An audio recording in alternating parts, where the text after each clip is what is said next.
વિદ્યાર્થી મિત્રો, હું છું પરેશ ડોબરિયા. કેમ છો બધા? મજામાં ને? તો વાંધો નહીં, મજામાં જ રહેવાનું. આજે મિત્રો તમારી સમક્ષ લઈને આવ્યો છું જેનું નામ છે, એ ટોપિકનું નામ છે રચના, કે જેમાં આપણે તકલીફ પડે છે અને એક્ઝામની અંદર તે 8 માર્કમાં પૂછાય છે મિત્રો. બે રચના પૂછાય છે, પછી એ બેઝિક વાળા હોય તોય ભલે, સ્ટાન્ડર્ડ વાળા માટે હોય તોય ભલે. ક્યારેક બેઝિક વાળા છે ને 3 માર્ક્સ ની અંદર અને બીજી 4 માર્ક્સ માં હોય છે, જ્યારે સ્ટાન્ડર્ડ વાળાને તો બંને રચના શેમાં મળે છે? 4 માર્ક્સ ની અંદર જ મળે છે મિત્રો. તો તમે આ વખતે ઇન્ટરનલ અથવા ન હોવાથી જનરલ ઓપ્શન છે, બંને રચના લખશો તો બંનેના માર્ક મળશે મિત્રો. તો આપણે જે કાંઈ આપણી મુખ્ય રચના છે તેમાંથી આપણે એક એક રચના વિશેનો અભ્યાસ કરીએ. જોઈએ પ્રથમ રચના આપણી કઈ છે? તો કે પ્રથમ રચના છે કે ભાઈ જેમાં આપણે શું કરીએ છીએ? તો કે પ્રથમ રચનાની અંદર પ્રથમ રચના માટે આપણે સૌથી સામાન્ય કે 7.6 સેન્ટીમીટર લંબાઈનો રેખાખંડ લેવાનો છે અને એનું ગુણોત્તરમાં વિભાજન કરવાનું છે. તો મિત્રો આમાં ખાલી ગુણોત્તર જ અલગ અલગ આપેલા હશે અને લંબાઈ અલગ અલગ આપેલી હશે. આપણે માત્ર ને માત્ર તેનું વિભાજન કરવાનું છે. કેવી રીતે વિભાજન કરશું? તો કે પહેલો મુદ્દો, સૌપ્રથમ આપણે 7.6 સેન્ટીમીટર લંબાઈનો શું દોરીશું? એક રેખાખંડ. તો ચાલો આપણે આ શું કર્યું? તો કે એક રેખાખંડ દોર્યો, બરોબર? કે 7.6 સેન્ટીમીટર નો એક આપણે સરસ મજાનો શું દોરીએ? રેખાખંડ દોરીએ. આ રેખાખંડને આપણે નામ આપ્યું A અને B, કે જેની લંબાઈ કેટલી છે? તો કે ભાઈ 7.6 સેન્ટીમીટર છે. હવે બીજો મુદ્દો, બિંદુ A અને B પર આપણે શું બનાવવાના છે? લઘુકોણ. લઘુકોણનો મતલબ થશે 90 થી નાના. તેમાં આપણે બે કિરણ રચવાના છે, AX અને BY. તો મિત્રો અહીંયા તમારે અનુકૂળ ત્રિજ્યાનો ગમે તેટલો ખૂણો લઈ સ્કેલ રાખી અને અહીંથી એક શું દોરીશું? કિરણ દોરીશું. સેમ ટુ સેમ કિરણ આપણે ક્યાં દોરવાનું છે? તો કે BY ઉપર, B બિંદુ ઉપર, જેને આપણે નામ આપશું Y. આ કિરણને આપણે નામ આપ્યું X. આટલું આપણું મૂલ્ય મળ્યું, કે જેમાં આપણે બે લઘુકોણ બનાવ્યા, A અને B બંને કેવા મૂલ્યના છે? સમાન મૂલ્યના.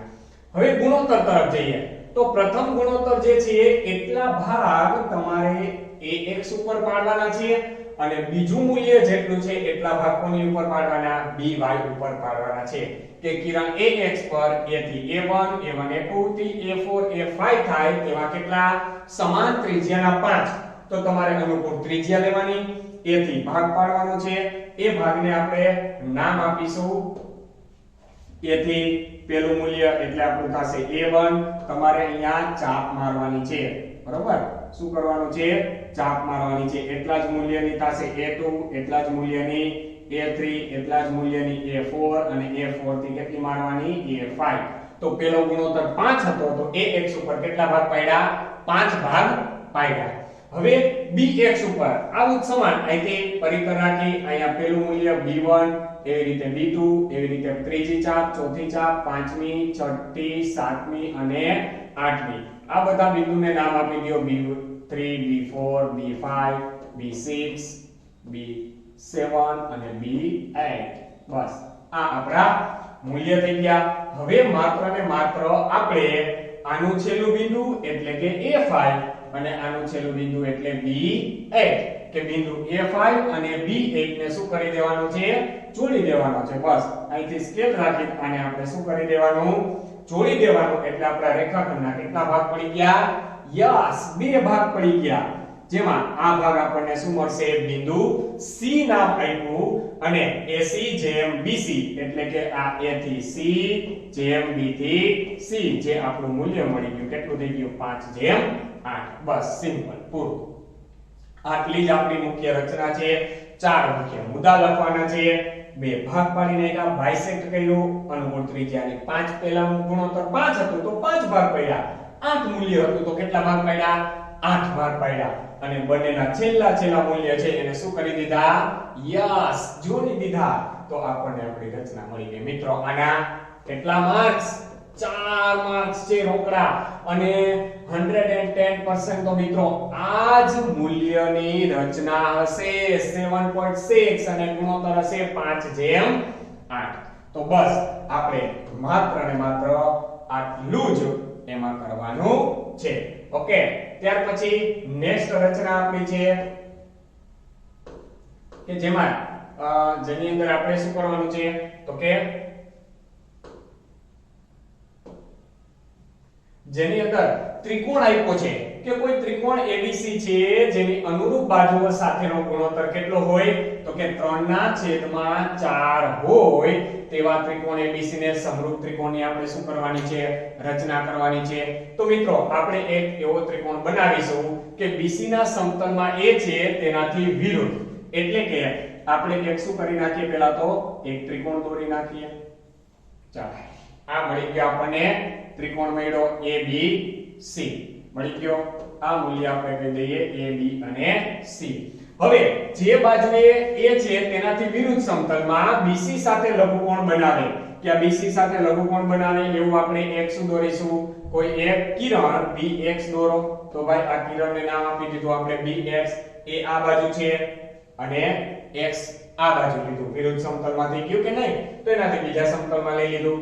હવે B થી B1 B1 B2 B4 સુધી ચાર ભાગ કે આ ગુણોત્તર જે આપ્યો છે એ ગુણોત્તરમાંથી જે મોટું મૂલ્ય હોય તો બંનેમાંથી 3/4 માંથી મોટું કોણ છે 4. તો મોટી સંખ્યા હોય એટલા ભાગ આપણે કોના ઉપર પાડવાના છે BX ઉપર. તો B થી આપણે પહેલું ચાપ લેશું B1, બીજી લેશું B2, ત્રીજી લેશું B3 અને ચોથું મૂલ્ય લેશું આપણે B4. કે એનો મતલબ કે ચારે ચાર ભાગ કેવા છે સરખા. જે ગુણોત્તરમાં અંશ મોટો હોય તો એટલા ભાગ, છેદ મોટો હોય તો એટલા ભાગ. ટૂંકમાં જે મોટું મૂલ્ય હોય એટલા આપણે બિંદુઓ લેવાના છે. હવે આપણે શું કરવાનું છે તો કે B4 C ને જોડી દો. B4 અને C ને આપણે શું કરી દઈએ, જોઈન્ટ કરી દઈએ. ભાઈ આ B4 અને જે C છે આ બે C મૂલ્યને આપણે શું કરી દીધું, જોડી દીધું. B4 C ને આપણે શું કરી દીધા, જોઈન્ટ કરી દીધા. હવે B3 માંથી, કારણ કે 3 અને 4 માં નાની સંખ્યા કઈ છે તો કે 3 છે, એટલે કયા બિંદુમાંથી આપણે લેશું, ત્રીજા બિંદુમાંથી. B4 C ને સમાંતર હોય અને BC ને C' માં છેદતી એક શું દોરવાની છે, રેખા દોરવાની છે મિત્રો. ક્યાંથી, ત્રીજા બિંદુમાંથી. તો ઈ સમાંતર રેખા દોરવી હોય તો કેવી રીતે દોરી શકાય તો કે અહીંથી આપણે અનુકૂળ ત્રિજ્યાની શું કરીશું, ચાપ. B3 ઉપરથી અનુકૂળ ત્રિજ્યાની ચાપ મારીશું અને એ અહીંથી ફરી પાછી એક બીજી ચાપ એટલી જ ત્રિજ્યાની એ જે અહીંયા છેદે એમાંથી પસાર થતી આપણે રેખા દોરીશું કે જે BC ને કેવી હશે, B4C ને સમાંતર હશે. તમે સ્કેલની મદદથી દોરશો એટલે તમને પરફેક્ટલી મળશે. જે બિંદુને આપણે શું નામ આપીશું, C ડેશ. શું નામ આપ્યું, C ડેશ, કે જે B4 ને કેવા છે સમાંતર. હવે C ડેશ માંથી CA ને, CA એટલે કે આ બિંદુ થશે C થી A બિંદુ ને સમાંતર હોય અને BA ને શેમાં છેદે, A ડેશ માં. તો ફરી પાછું અહીંથી આપણે આને સમાંતર હોય એવી એક શું કરી નાખશું, રેખા દોરી નાખશું જે A ડેશ ને કયા બિંદુમાં છેદે તો કે ભાઈ A ડેશ બિંદુમાં છેદે તેવી આપણે શું કરી નાખ્યું, બિંદુ લઈ લીધું. લીધું કે નહીં? તો અહીંયા તમારો ત્રિકોણ ABC ડેશ, AB અને C ડેશ જે તમારો માંગેલો શું થશે, ત્રિકોણ થશે. કે A ડેશ B અને C ડેશ જે કેવો ત્રિકોણ છે ભાઈ તો કે માંગેલ ત્રિકોણ છે. હવે અહીંયા આપણને આ જ રચના બે રીતે પૂછાય છે. અહીંયા 3/4 છે એનો મતલબ કે એનું મૂલ્ય લેસ ધેન 1 છે. તો લેસ ધેન 1 છે મિત્રો, તો એ ત્રિકોણ તમને તમારા મુખ્ય ત્રિકોણ તમે જે કોઈ પણ દોર્યો છે એનાથી બહાર મળશે. હવે એવું મૂલ્ય કે અહીં 3/4 હતું એના બદલે જો 4/3 આપ્યું હોય તો આ ગ્રેટર ધેન 1 એક થી વધી જાય તો તમારા C ડેશ અને A ડેશ બિંદુ ક્યાં આવશે, આનાથી C અને A થી બહાર આવશે.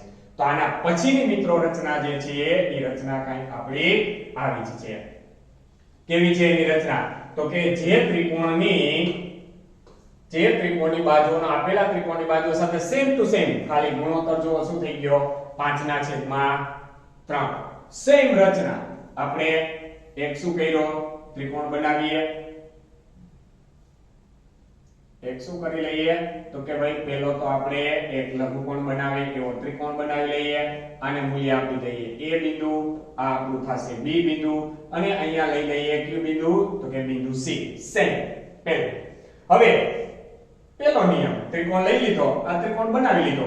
હવે આનાથી વિરુદ્ધ સમતલમાં આપણે શું કરીશું, એક કિરણ બનાવીએ, એક કિરણને નામ આપીએ bx. પાછા નિયમ પ્રમાણે ગુણોત્તરમાં મોટું મૂલ્ય કેટલું છે ભાઈ તો કે 5 મૂલ્ય છે, તો bx ના કેટલા સરખા ભાગ પાડીશું, 5 સરખા ભાગ પાડીશું. તો આવો bx ના 5 ભાગ પાડીએ, b થી b1, b1 થી b2, b2 થી b3, b4 અને b5. 5 ભાગ પાડ્યા કે નહીં? તો કે હા, બીજો મુદ્દો આપણો થઈ ગયો ક્લિયર. 5 ભાગ પાડીને કારણ પાછા 5 ભાગ કેવા છે, સમાન છે. હવે b3 ને 5 અને 3 પૈકી 3 કેવી સંખ્યા છે, નાની સંખ્યા. તો ત્રીજું બિંદુ અને c સાથે આપણે એને શું કરવાનું છે, જોડવાનું છે. ત્યાં b3 ને આપણે કોની સાથે જોડી દેશું ભાઈ, c સાથે જોડી દેશું કે નહીં? તો કે હા, c ને જોડી દીધું. અહીંયા આપણું ac જોડાઈ જશે એટલે આપણો આ abc ત્રિકોણ મળે છે. b3 ને આપણે કોની સાથે જોડ્યું, c સાથે. હવે b5 માંથી b3c ને સમાંતર અને bc ને c ડેશ માં છેદે તેવી રેખા દોરીશું. મોટું મૂલ્ય કયું છે, 5 છે ભાઈ. તો કે 5 લઈએ, 5 ઉપર પાછી આપણે શું કરીશું, અનુકૂળ ત્રિજ્યાની ચાપ મારીશું. એટલી ત્રિજ્યાની ચાપ પાછી અહીંથી અહીંયા મારીશું. આ બંનેના છેદ બિંદુમાંથી પસાર થતી આપણે રેખા દોરીશું એટલે એ આપણા આ જે c અને b3 છે એને આ સમાન મળશે. અહીંયા જે છેદ બિંદુ મળે એને આપણે કહેશું c ડેશ. જો મિત્રો 5 ના છેદમાં 3 છે, ગ્રેટર ધેન 1, એક થી વધુ છે એટલે c ડેશ બિંદુ આપણને c થી ઉપર મળ્યું. અને સેમ છેલ્લા મુદ્દામાં કે b એ ઉપર c ડેશ માં છે તે રેખા દોરી દીધી. હવે b ઉપર એને c એને સમાંતર હોય અને c ડેશ માં છે તેવી આપણે એક રેખા દોરીશું. તો આને પાછી સમાંતર, તો આ સમાંતર આને રેખા દોર નાખી. અહીંયા જે છેદે છે એને શું નામ આપી દીધું, a ડેશ. તો આપણો નવો ત્રિકોણ બન્યો a ડેશ, b અને c ડેશ, કે જે આપેલ ત્રિકોણ કરતા કેટલા છેદમાં 5 તો કે 5 ના છેદમાં 3 ગણો કેવું હશે, મોટો ત્રિકોણ હશે મિત્રો. તો આ જો વધુ મળ્યું કે નહીં, આટલું મૂલ્ય વધી ગયું. આગળની રચનામાં આપણને ડાબી બાજુ મળ્યું તો એનો મતલબ કે એટલું મૂલ્ય શું થઈ ગયું, ઘટે છે. તો આ થઈ ગયો a dash, b, c dash, જે આપણો શું મળ્યો, માંગેલો ત્રિકોણ. હવે ત્યાર પછીની રચના છે કે જેમાં 6 સેન્ટીમીટર ત્રિજ્યાવાળા સ્પર્શકની રચના કરવાની છે. તો સાવ એકદમ સરળ છે કે પહેલા આપણે 6 સેન્ટીમીટર ત્રિજ્યાવાળું શું કરી લેશું અને O કેન્દ્ર હોય તેવું એક વર્તુળ દોરવાનું છે. વર્તુળના કેન્દ્રથી કેટલા સેન્ટીમીટર દૂર કીધું છે ભાઈ તો કે 10 સેન્ટીમીટર દૂર આપણે એક બિંદુ લેશું P, જેની લંબાઈ છે કેટલા સેન્ટીમીટર, 10. હવે અહીંયા પહેલા તો વર્તુળ દોરવાનું, બીજામાં રેખાખંડ દોરવાનો છે જેટલી લંબાઈનો કીધો એનો, અને એ રેખાખંડનો આપણે કેવો દ્વિભાજક દોરશું, લંબ દ્વિભાજક. કેવો દ્વિભાજક, લંબ. અડધા કરતા વધુ ત્રિજ્યા, એક P માંથી ઉપર ચાપ, એક નીચે ચાપ, એવી જ ચાપ O માંથી ઉપર તરફ, નીચે તરફ. આ એનો શું બની ગયો, લંબ દ્વિભાજક. જે OP ને છેદે ત્યાં શું નામ આપીશું આપણે, M નામ આપીશું. શું નામ આપીશું, M. હવે MO જેટલી ત્રિજ્યા લઈ અને આપણે શું દોરીશું, વર્તુળ દોરીશું. તો આ MO જેટલી ત્રિજ્યા લઈને આપણે શું કરી દીધું, વર્તુળ દોર્યું. જે પ્રથમ વર્તુળને જે બિંદુમાં છેદે છે ત્યાં અનુક્રમે શું નામ આપ્યું, A અને B નામ આપો. તો કે ભાઈ અહીંયા નામ આપો A, અહીંયા નામ આપો B. A અને B નામ આપ્યું અને હવે A અને B ને આપણે શું કરી દઈએ, PA અને PB સાથે જોડી દઈએ. PA અને PB. તો મિત્રો આ બહારના બિંદુમાંથી આપણા સ્પર્શકની શું મળી ગઈ, રચના મળી ગઈ. કે વર્તુળની બહારનું બિંદુ હતું એ બહારની બિંદુનું નામ હતું P બિંદુ. એ P બિંદુમાંથી આપણે વર્તુળને બે સ્પર્શક દોર્યા PA અને PB, જે આપણા શું થશે, માંગેલા બે સ્પર્શક થઈ ગયા. આ બે સ્પર્શકની જોડી મળી ગઈ. ઘણી વખત તમને એની મૂલ્ય માપવાનું કીધું હશે, બસ તો અહીં સ્કેલ રાખીને આપણે એની લંબાઈ માપી લેવાની છે. પૂરું સિમ્પલ.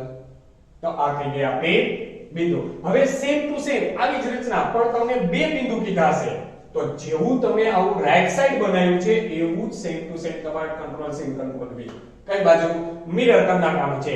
અહીંયા P બિંદુ આમ 10 લીધું તો આ બાજુ 10 મીટર 10 સેન્ટીમીટર શું લેવાનું Q બિંદુ લંબ દ્વિભાજક વર્તુળ દોરી નાખવાનું, એના બે સ્પર્શક દોરી નાખવાના. તો એ આપણું બે બિંદુમાંથી કુલ ટોટલ કેટલા સ્પર્શક મળી જશે 4 સ્પર્શક. તો અહીંયા શું રાખશું પેલા વર્તુળ, પછી રેખાખંડ લ્યો, પછી એનો લંબ દ્વિભાજક દોરો, પછી OM ત્રિજ્યા વાળું શું દોરવાનું વર્તુળ. એટલે આવી રીતે શોર્ટ પોઈન્ટ આને યાદ રાખવાના કે OM ત્રિજ્યા વાળું શું દોરી લેવાનું છે વર્તુળ, અને એ જે બિંદુને છેદે એ બે છેદ બિંદુ નામ આપી PA અને PB. પેટર્ન બધામાં નામ આપવાની એક જ રાખવાની, એટલે આપણે ક્યારેય ભૂલ પડે નહીં, ક્યારે આપણને ભૂલ ના પડે. જોઈએ ત્યાર પછી 5 સેમી ત્રિજ્યા વાળા અને એમની વચ્ચે જેમના સ્પર્શક છે, તો એ સ્પર્શક વચ્ચે કેટલાનો ખૂણો બને 60 નો ખૂણો બને. તો આપણે પહેલા શું કરી લેશું, આ 5 સેન્ટીમીટર ત્રિજ્યા અને O કેન્દ્ર વાળું શું બનાવી લીધું વર્તુળ. હવે કોઈ પણ એક બાજુ વર્તુળની શું લઈ લ્યો ત્રિજ્યા લઈ લ્યો. ઈ પ્રથમ ત્રિજ્યાને નામ આપો A. હવે વર્તુળ અને સ્પર્શક વચ્ચે કેટલાનો ખૂણો બને ત્રિજ્યા અને સ્પર્શક વચ્ચે 90. એવો જ બીજો સ્પર્શક એની વચ્ચે પણ 90 અને બહારના બિંદુ વચ્ચે કેટલાનો ખૂણો બનાવવાનો છે 60 નો. તો ટોટલ આપણું મૂલ્ય થશે 240. જે આપણા બે સ્પર્શક વચ્ચેનું આખું મૂલ્ય મળશે એ ચતુષ્કોણ મળશે, જેના ખૂણાઓ કેટલા હોય ચારે ખૂણાનો સરવાળો 360 થાય.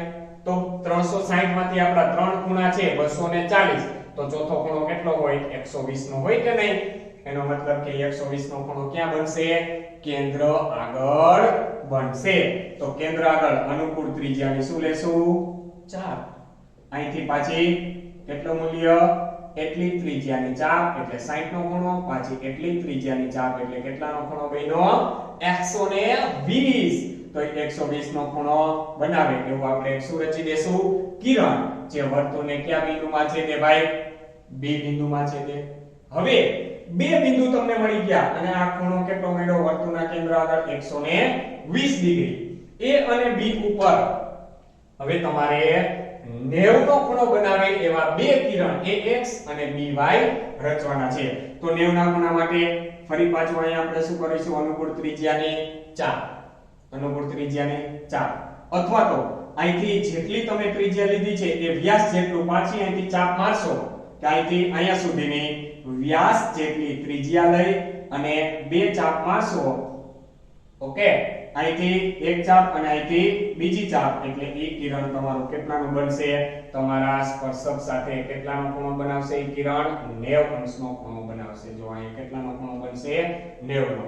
એવું જ સેમ કઈ બાજુ આ બાજુ અનુકૂળ ત્રિજ્યાની અહીં ચાપ લીધી, આ વ્યાસ જેટલી ત્રિજ્યાનું એક અહીંથી આપણે ચાપ મારીશું આ બાજુથી અને એક આ બાજુથી, એટલે જે કિરણ મળશે એ આપણને અહીંયા મારે નથી છેદે પણ તમારે એને સ્પર્શ કરાવવાનું છે.